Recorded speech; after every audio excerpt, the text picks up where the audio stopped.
How would people do it now without, like, if our software wouldn't exist, or if any tax software wouldn't exist? Like I said, they would use the government software. They'd have to use papers or the very expensive tax advisor. Not just expensive. Like I have nothing against tax advisors, but they give tax advice. They're not very much interested in private tax returns, which are just, like, it doesn't give them a lot of profits. It doesn't. It's standard work for them. So a lot of the times, if you're a private person, you go to a tax advisor, they'll tell you, sorry, man, like I'm not going to take you as a client because I have all these companies in the background that I'm doing accounting for, which gives me much more money. My name is Daniel. I'm the founder of WunderTax. We are a German company doing online tax returns. So as a customer, you come to our website, you sign up, you fill in a bunch of data, and you can automatically send the tax return all digital to the tax office. We provide different automations. So we have like a maps integration. We have different things that, automate it. We get a lot of data that we try to, we just try to make it as accessible, the whole tax return accessible to the private user in Germany. That's our core business. We also have a bit of personalization. So we have different tax tools for different user groups, such as, police officers, we have students, we have teachers, because they all have, some tax breaks that they can use and optimize with. Got it.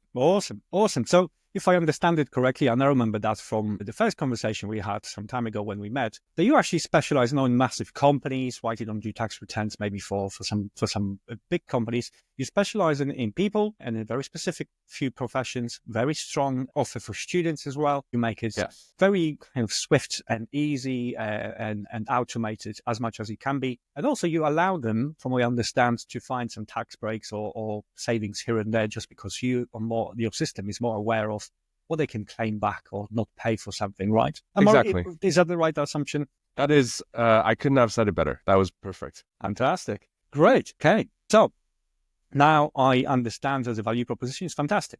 Tell me, just for our listeners here, without the software, how would in Germany a person, a teacher or student do that without the software? Is it a lot of paperwork and quite, annoying process, and that's why you decided to change that? So the founding story is actually like a classic startup story. So we've actually, had a own pain point. In Germany, there's this massive tax break for students, which is called a loss carry forward. So basically what you do is you can deduct your university costs when you do a master's. A lot of, like us, for instance, or a lot of other students as well, like they don't have any income in that year. But what you can do is you can, set up and hand in all the costs that you had, study fees, books, exchange semesters, exchange internships, what have you. And you can get thousands of euros in loss carry forward. So in deduction. So the next year when you actually start working, or whatever year afterwards, it stacks as well.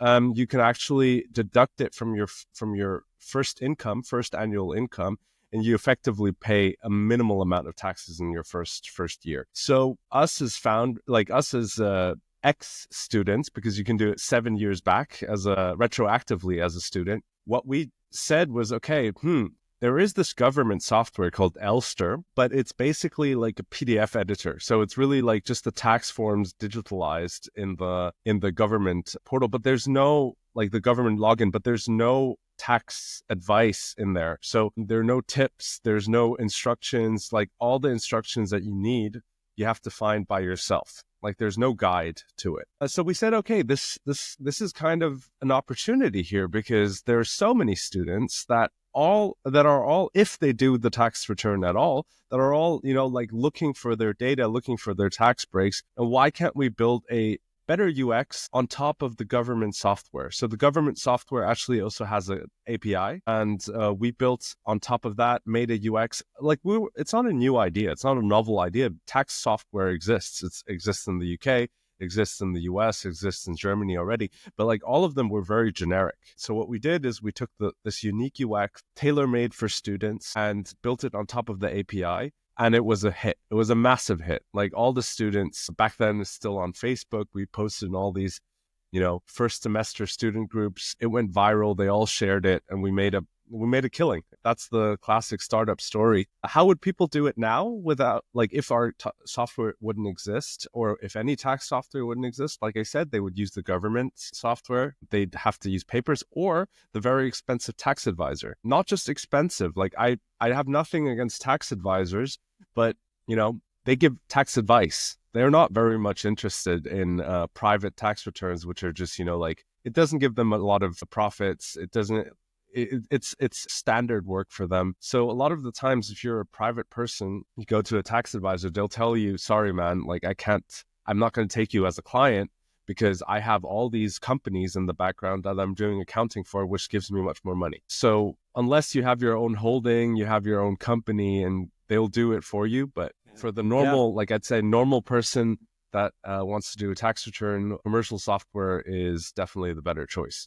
Yeah, I completely get that, right? And before I'm going to move forward, I'm going to tell you something. What you just said from minute 4, I made a note. It's your literally advert right there. In one sentence, he told me exactly why, if I'm a student in Germany, I should go on your website and check you out. I bet a lot of people are not even aware, right, that there is this tax break that they can use if next year they start employment. And from my understand, few clicks, and they can take advantage of that straight away.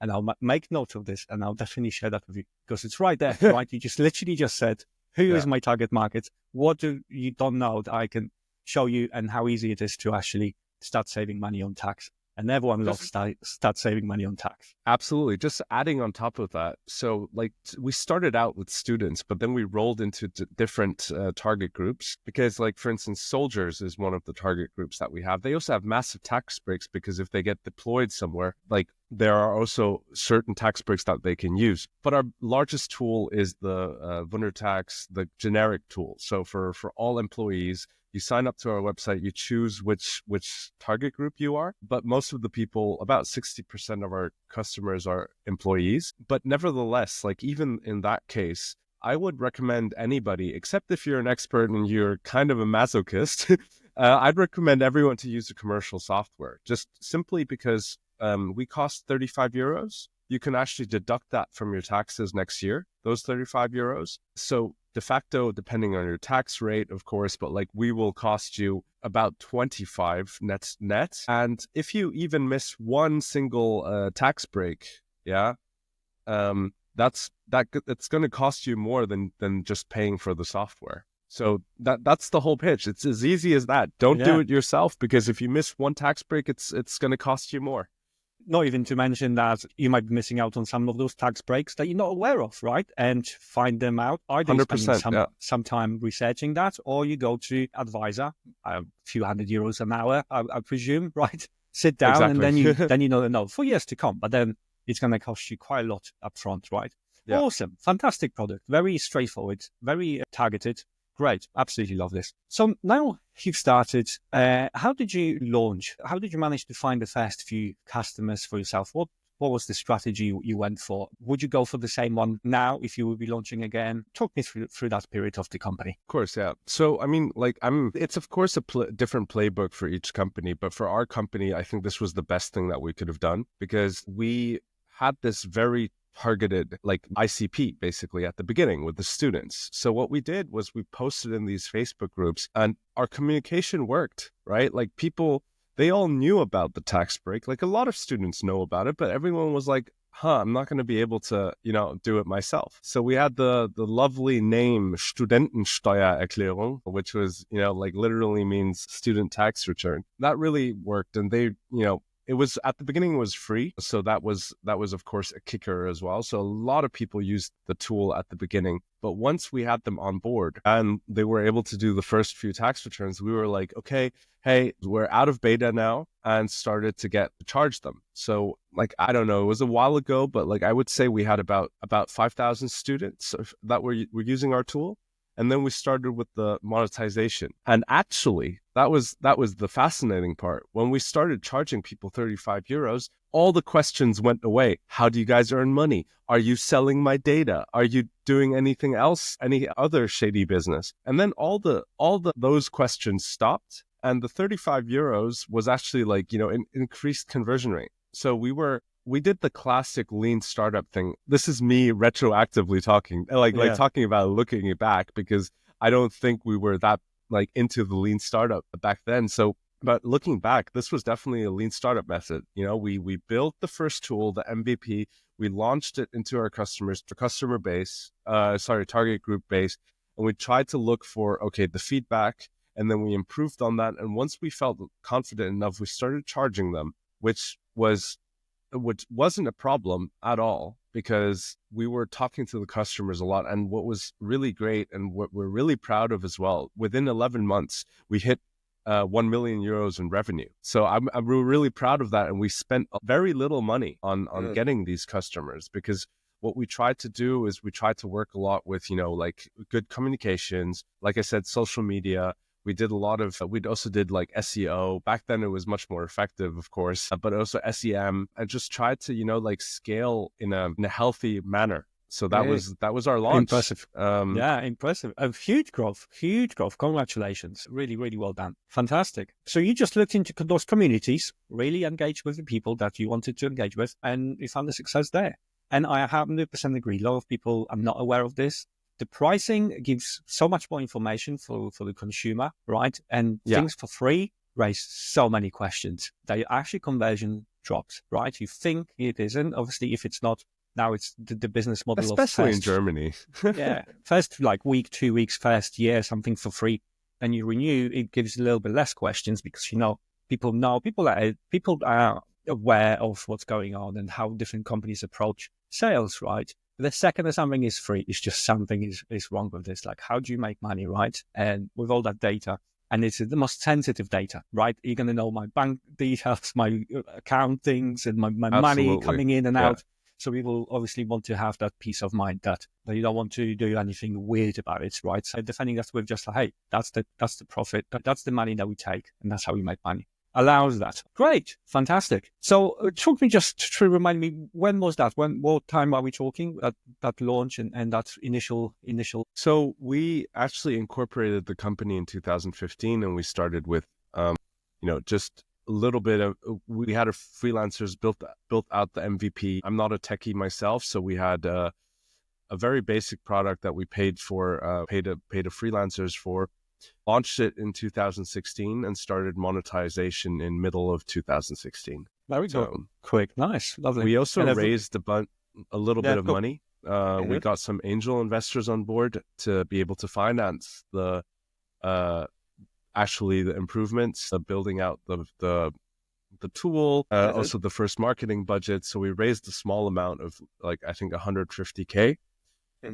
End of 2016. So at the tail end of the year, we raised from 2 VCs, a British one called ProFounders and a German one from Cologne called Capnamic. So we raised 1.5 million euros, which allowed us to then hire a proper team and build out the tool. Awesome. Fantastic. Well done. Well done. And you hit, revenue very quickly, right? Obviously, back in the day, probably felt like it's taking forever. But I can tell you, it's super speedy, right? MVP, monetization within a couple of months. And then that's why the money came, right? The funding, the investing, because investors could see, right? There is growth there and there is demand. Beautiful. Beautiful story. And how are you doing it right now? What's working for you? Is it still the same strategies for finding new customers, social media advertising? Are you more direct? Is there some communities? What's the number one source? So the thing is, like, we're talking about tax returns here, right? Like, nothing is certain but death and taxes. We're not, like classic. So I mean, we took a lot of tips out of the e-commerce playbook, but like measuring cohorts, measuring conversion rates, A/B testing, etc. But the problem was, of course, with our business is people don't shop for it. People have an intent. People are like, okay, I'm going to do my tax return now. This is the weekend. This is where I'm going to sit down. And for us, it's a game of priming people, to prime people to build up a brand, to build up trust, etc. And when the decision point comes, to then be able to be there, to be there for the customers to find us. At the beginning, actually, like I said, we growth hacked our way into the first funding round, into the first million euros. But then, of course, like, we had to grow with paid marketing. And the biggest the biggest channel that we had is SEM, of course. I actually have to backtrack here. It's not just had, but still have. The biggest channel for us is paid marketing, or just paid search, sorry, or let's just say search in general. So SEO is definitely also a part of that. So we're trying to, like catch the people when they Google tax return, when is tax return due, et cetera, et cetera. Yeah, but as time went by, like, you can only get so much of the search volume, you can get only get so much. So we started also increasing our media spend. So social media, push marketing, Reddit, we're doing Snapchat, we're trying to go for TikTok. We're doing a lot of TikTok ads as well. Nice. Just to build that brand, to increase, first of all, the click-through rate, like people, clicking on our ad when they see it on search, but also like, just identifying with it and starting to use our like priming them, creating search volume. And the interesting part of our business, and this is something that we learned over the years, it's a very seasonal business as well. So you have to imagine it like this. At the beginning of the year, there are a lot of, we call them the nerds. The nerds, they start doing their tax returns. Once they get their salary slip, their annual salary statement, they do it immediately. So this is from January up until April. And then summer starts and it goes down, right? Like we have very little traffic. And then we have the last minute filers, and the last minute filers are the ones that in the last 2 weeks before the deadline hand in their tax return. And guess, like, I'll give you 3 guesses which day of the year is the most revenue powerful day of the year. The deadline day. The day before the deadline day, yeah. Yeah, exactly. I can just imagine, yeah, because I know, right, the volume of advertising, similar advertising here and businesses as well, right, and so on, and how much it's all pushed and everything. As a business owner, I see it basically everywhere because I'm targeted in those ads, right? So what we try to do is, of course, as well, like in the low seasons, we're trying to, when there's no search volume, we're trying to, of course, like, reach a lot of people, trying to get that priming them, right? Like it's a very, but what's nice about our business as well is like, in the months where Christmas is happening, right? Like where all the Black Friday ads, the Christmas gift ads and stuff like that, that's not interesting for us. Those are not the slots where we want to advertise. We want to advertise in the months leading up to July, which is the deadline. And those few months are those that make, make the difference, that increases the build up towards that crucial deadline day. Yeah, absolutely. I can see that. There was no need for you to compete on that very busy period, Christmas period. And no one's got paid to do that around Christmas, right? Black Friday is super expensive for advertising, but zero need for you to be there at that particular time. January, on the other hand, everything else is dying and say, hey, did you have your New Year resolution of this year? I'm going to sort out my tax before, right? Not on the deadline. Start today. It's going to be 7 minutes and you're pretty much done, right?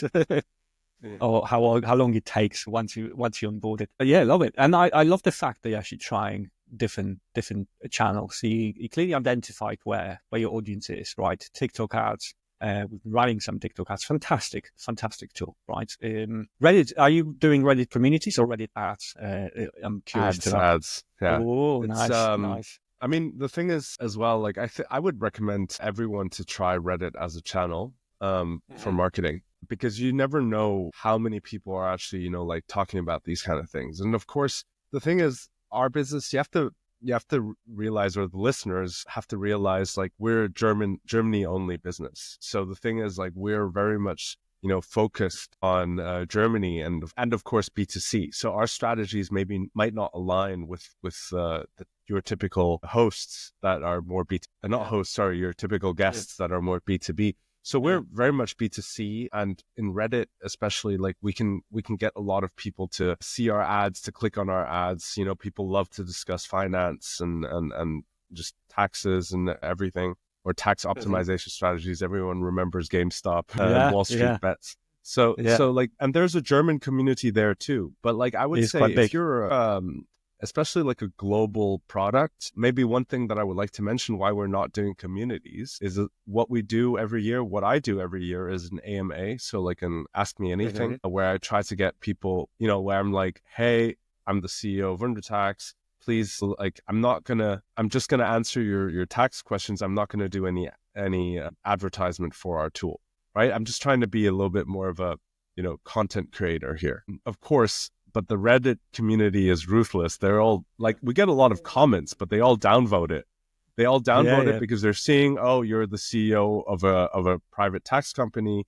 You have the, how do you call it? You have the bias or conflict of interest. But of course, I try, like, the comments are great. The people that ask questions and have these, and that ask questions are normally very civil. So, yeah. But that's Reddit is famous for. And the other fact, the more you're going to put yourself out, doesn't matter the platform, you're always going to have hate or something. It's always going to happen because it's easy. Everyone now can just leave a rude comment, right? Because they think they've been played. Yeah, they didn't have to land. Yeah, but like, I mean, it's not even rude comments. It's just like they question it, right? They're like, why are you trying to sell us your product? But what I'm just trying to say is, like, if you are a company or a founder that is asking herself, what marketing channels can I have? What lead, like, I mean, this is also for B2B. This is also for lead gen, right? Like, my answer is always test the hell out of every single channel. Don't be shy of being like, oh, I don't think TikTok will work. My customers are all, older. But you'd be surprised how many people use these communities, these social media platforms. Don't advertise on X. That never works for anybody. And not to get into politics here, but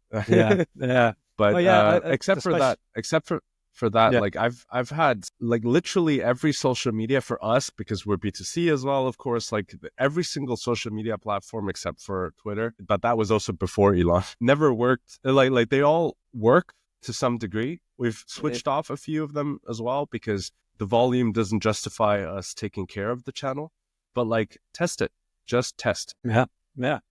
Super refreshing to hear that you're trying those, not the first choice channel, because everyone is Google, then Meta, right? Maybe YouTube, if they have some skill. YouTube is a bit more tricky to get going. I mean, those are the low-hanging fruits, right? I can't be... Exactly, yeah. That's definitely true, but you'd be surprised what growth hacks there are out there. Yeah, I know. And the fact is because Google and Meta's got just so much data on people. So it doesn't require you to have the most amazing content or something optimized on this site, because you're relying on the, 50, 80,000 data points that they have on every single one of us, right? So they know who you are. Did you start Googling recently something about tax, or did you go on some similar websites?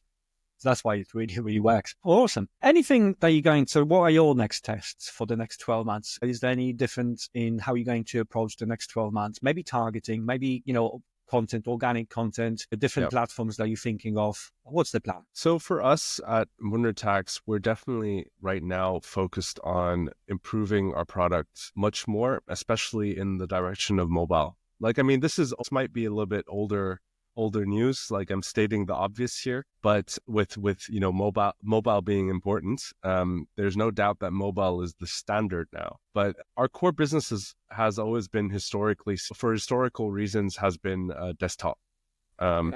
Little anecdote here. Actually, I when I go to like meet new people, to like networking events or house parties or whatever, and I tell them where I work or what I founded, and I say WunderTax. Like, a lot of people know WunderTax. I would say, and a lot of people have used WunderTax. So I would say, like, about 30% know WunderTax, about 10% have actually used WunderTax that I talk to around me. But man, Pete, like, we are not at 10% market share. So the thing is, like, for us, and this is also a massive, massive learning that I've made for myself, is talk to customers and talk to, like, potential customers. Because for us, like, we've made the mistake to build our software for ourselves. We're a great company, right? Like, we've had success with this. But the thing is, like, out there's so many more people that use other softwares because we didn't build it for them. Because we always said, I'm not going to do my taxes on the phone. I'm going to do my taxes on my desktop. I'm going to take a Saturday and do the taxes. But apparently, a a lot of people do it on their phones. So we've never really focused on mobile because of our own biases. So also maybe as a learning, or my learning in this case, is like, question your biases, question your preferences, your own ones, because we built this for ourselves. I love our product, but we could do much better in mobile. So we're doing a lot of cool automations in our tools, such as, like OCR, for just scanning different documents, so you can just simply do it much faster. Massive use case for mobile. We're trying to look at different ways to scale our app that we've just recently released, or actually also it's also recent. Half a year ago that we released, and we're also exploring some bigger channels. For instance, we've been doing sports sponsorships now as well, because we want to reach a lot of people. Like I said, priming, brand building, etc. So we're also trying to reach a lot of people, doing some sponsorship tests, trying to build that relationship with these clubs. Of course, we're not sponsoring any like Hertha or Bayern Munich that are in the first league. That's something we can't afford right now, but we're sponsoring, like lower league clubs, just to get, again, lean startup, right? Like just do the first steps, try it out, like see, is there anything coming back? Are people interested in this? Is this a channel that we can scale? Testing mindset, love it, yeah. Although very difficult to track with anything like offline advertising, so difficult to track. It used to be standard, but now when you can have just UTM tracking and you know exactly where those clicks came from, who converted, who didn't, right? So it makes it a little bit less attractive. What is nice about sports sponsorships though, especially in the lower leagues, is we chose handball. Not so famous in the UK, but handball is massive in Germany. And we chose Leipzig as a city, as a test city, because we were looking at, okay, Berlin, it's like we have a lot of customers in Berlin. So knowing how much, so we actually intentionally looked for a city where we don't have that many customers. And then we can test, okay, is there going to be a spike whenever there are games? So we try to like geo-fence it, kind of. Do you know what I mean? Yeah, got it. Amazing. Absolutely love this story. I love your mindset about testing those things. The product seems great.